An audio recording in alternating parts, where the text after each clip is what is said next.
নমস্কার বন্ধুরা, সকলকে স্বাগত জানাচ্ছি। আশা করছি সবাই ভালো আছেন। আজকে আমি আপনাদের সাথে মজাদার স্পাইসি পাস্তার রেসিপি শেয়ার করছি। ঘরে থাকা কিছু উপকরণ দিয়েই এরম টেস্টি স্পাইসি পাস্তা আপনারা সহজেই তৈরি করে নিতে পারেন। আর এই রেসিপি ছোট বড় সকলেরই খুব ভালো লাগবে। চলুন তাহলে সহজ উপকরণে তৈরি আজকের এই পাস্তা রেসিপি দেখে নেওয়া যাক। আর ভিডিও ভালো লাগলে ভিডিওটাকে লাইক আর শেয়ার করতে ভুলবেন না। এই রেসিপি তৈরি করার জন্য আমি প্রায় 200 গ্রামের মতো ম্যাকারনি পাস্তা নিয়েছি।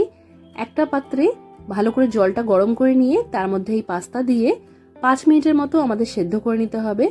সেদ্ধ করার সময় 1 চা চামচের মতো নুন দিয়ে দিতে হবে। 5 মিনিট পর এটা আমরা এই জলের থেকে তুলে নিয়ে একটা জায়গায় রেখে দেব। এবার বাকি রান্নাটা করার জন্য কড়াইয়ের মধ্যে প্রায় আমি 4 টেবিল চামচের মতো সাদা তেল গরম করে নিয়েছি। তেলটা ভালো করে গরম করতে দিয়ে এর মধ্যে দিয়ে দিতে হবে আমাদের পেঁয়াজ কুচি। এখানে একটা বড় সাইজের পেঁয়াজ কুচি আছে, তার সাথে একটা মাঝারি সাইজের গাজরকে এইভাবে কেটে দিয়ে দিয়েছি। আমি এই পাস্তাতে একটু সয়াবিন ব্যবহার করছি, তাই প্রায় 1 মুঠোর মতো সয়াবিন উষ্ণ জলে ভিজিয়ে রেখেছিলাম 5 মিনিটের মতো। সেটাকে জলের থেকে ভালো করে চিপে তুলে নিয়ে একটু ছোট সাইজে কেটে নিয়ে দিয়ে দিয়েছি।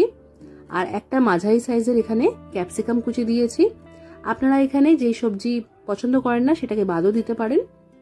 এবার এই সবকিছুকে ভালো করে মিক্স করে নিতে হবে আর মাঝারি আঁচ রেখে 2 মিনিটের মতো ভেজে নিতে হবে।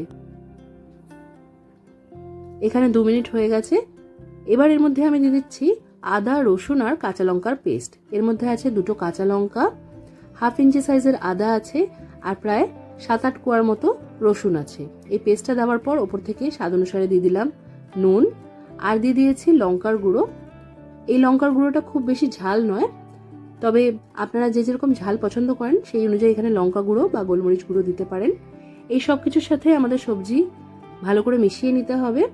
তারপর এটা ঢাকা দিয়ে 3 মিনিটের মতো রান্না করে নিতে হবে। আঁচটা এই সময় আমাদের একটু কমিয়ে রাখতে হবে। কমানো আছে, ঢাকা দিয়ে এটাকে রান্না করে নিয়েছি। এতে করে সবজিগুলো অনেকটাই নরম হয়ে যাবে।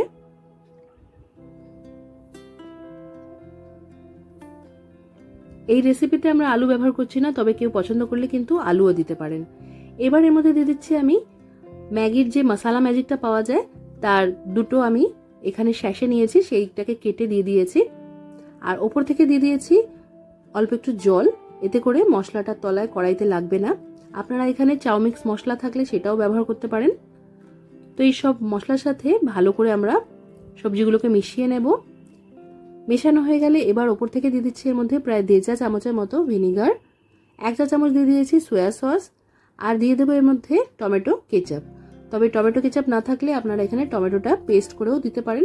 টমেটো পেস্টটা দেওয়ার সময় কিন্তু আমাদের খেয়াল রাখতে হবে যে কাঁচা স্বাদ যাতে না আসে, তার জন্য একটু আগে দিতে হবে। এবার এই সবকিছুকে আমরা ভালো করে মিশিয়ে নিলাম। সবকিছু ভালো করে মেশানো হয়ে গেলে যে পাস্তাটা আমরা সেদ্ধ করে রেখেছিলাম সেটা দিয়ে দেবো। আর পাস্তাটা আমরা জলের থেকে তুলে একটা জায়গায় রেখেছিলাম, তো সেই পাত্রের মধ্যে পাস্তা সেদ্ধ করার যেটুকু জল থাকবে সেটাও দিয়ে দিতে হবে।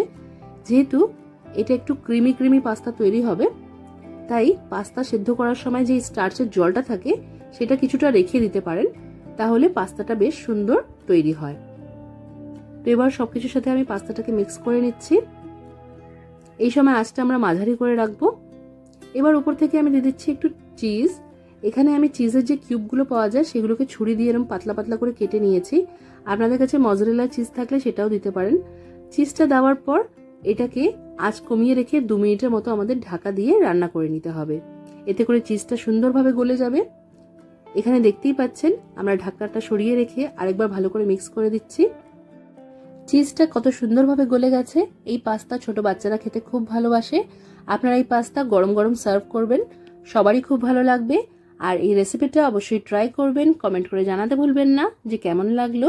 আজকের মতো এখানেই শেষ করছি। সবাই খুব ভালো থাকবেন আর সবাইকে খুব ভালো রাখবেন। ধন্যবাদ।